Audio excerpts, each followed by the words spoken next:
अस्सलामुअलैकुम। हम लोगों ने 10th का पहला चैप्टर स्टार्ट किया, वो है state of matter and phase change. State of matter क्या होता है? हम लोगों ने 9th में भी पढ़ा था कि चार तरह के मैटर्स होते हैं। चार तरह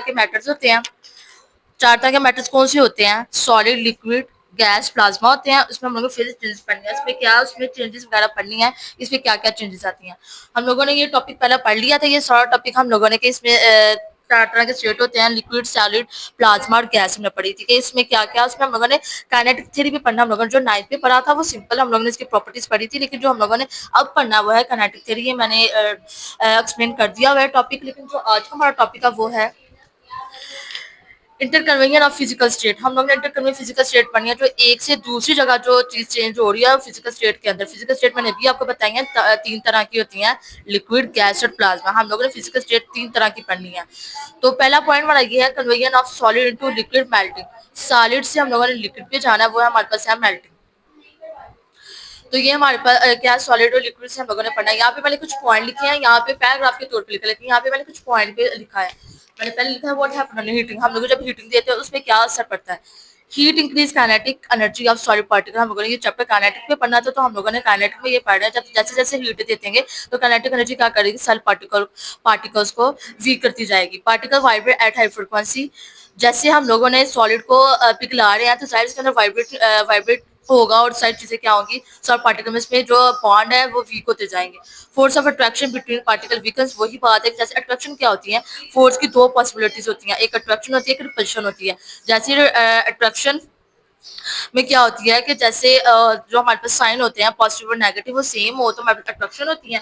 अगर इसमें डिफरेंट हो तो अट्रैक्शन होती है, सेम हो तो रिपल्शन होती है। तो ये जैसे ही अट्रैक्शन जो है ना वो वीक हो तो फोर्स ऑफ अट्रैक्शन आ जाती है। अब मेल्टिंग पॉइंट जो कि हम लोगों ने उन्होंने दिया था कि मेल्टिंग पॉइंट के ऊपर हम लोगों ने पढ़ना है। मेल्टिंग पॉइंट का एक स्पेसिफिक हम लोग देते हैं इसको टेम्परेचर, उसको हम क्या करते हैं? फोर्स को तोड़ते हैं और उसको पिघलाते हैं, तो वो हमारे पास क्या होती है? Melting point. हम लोगों ने ये भी पढ़ा था कि सॉलिड की एक फिक्स पोजीशन होती है। तो यहाँ पे क्या है, जैसे वो फिक्स पोजीशन होती है तो जैसे हम मेल्टिंग पॉइंट पे इसको दे रहे होते हैं तो लूज होती जाती है, और एक उसकी शक्ल होती है ना वो खराब हो जाती है। तो ये फिर क्या करती है? सॉलिड से वो लिक्विड फॉर्म में आइस जैसा कन्वर्ट हो रही होती है।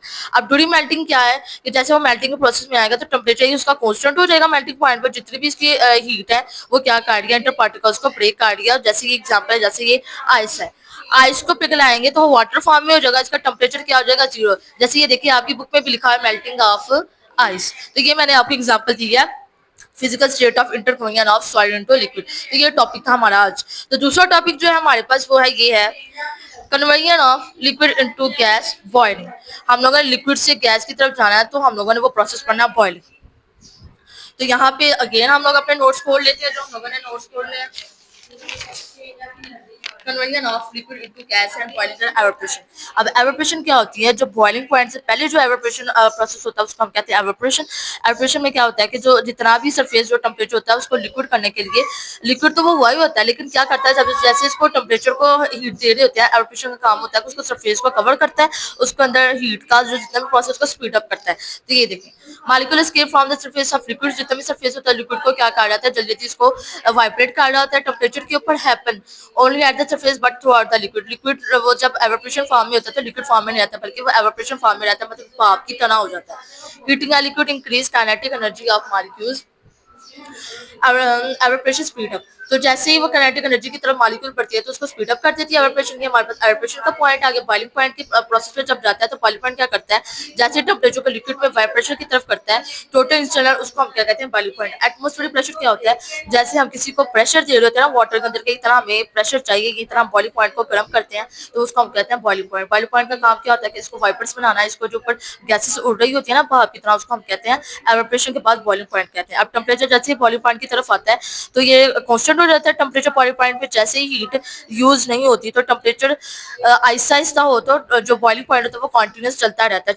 जैसे इसको हीट देंगे तो कॉन्टिन्यूस चलता रहेगा। इसका टेम्परेचर यहाँ पे एग्जाम्पल दिया मैंने, वाटर बॉयल एट 100। मैंने पानी को गर्म किया 100 डिग्री पे, और इसका जो यूनिट मैंने दिया वो ATM प्रेशर।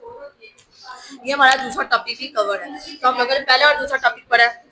तो अब आगे हमारा तीसरा टॉपिक है conversion of gas into liquid condensation. हम कंडेंसेशन के ऊपर पढ़नी है हम लोगों ने। कंडेंसेशन क्या होती है कि लिक्विड को जब हम लोगों ने गैस से लिक्विड की तरफ जब हम लोगों ने डाला है तो कंडेंसेशन। जैसे मैंने यहाँ पे गर्म किया पानी तो वो गैस की तरफ आ रहा है। गैस को जब हम मैंने ठंडा कर दिया पानी को तो जाहिर है वो फिर लिक्विड फॉर्म में आ जाएगा। उसको हम क्या कहते हैं, कंडेंसेशन कहते हैं। जैसे गैस को मैंने कूल करना, काइनेटिक एनर्जी को क्या करती है, वो डिक्रीज करती जाती है मॉलिक्यूल्स को। जैसे लोअर टेम्परेचर इंक्रीज हो रहा था तो फोर्स अट्रैक्शन क्या करती है, एक दूसरे से क्लोजर आके एक नई चीज बना रही होती है, जिसको हम क्या कहते हैं, लिक्विड कहते हैं। जैसे यहाँ पे की पॉइंट लिखा है, कंडेंसेशन गैस को लिक्विड की फॉर्म में लाता है, लेकिन जैसे ही वो अपोजिट बॉइलिंग पॉइंट होता है उसको एवापोरेशन कहते हैं। एग्जांपल है जैसे steam condense in water on a surface को। जैसे गर्म पानी को मैं ठंडा किया तो वो मेरे पास क्या हो जाती है, कंडेंसेशन हो जाती है।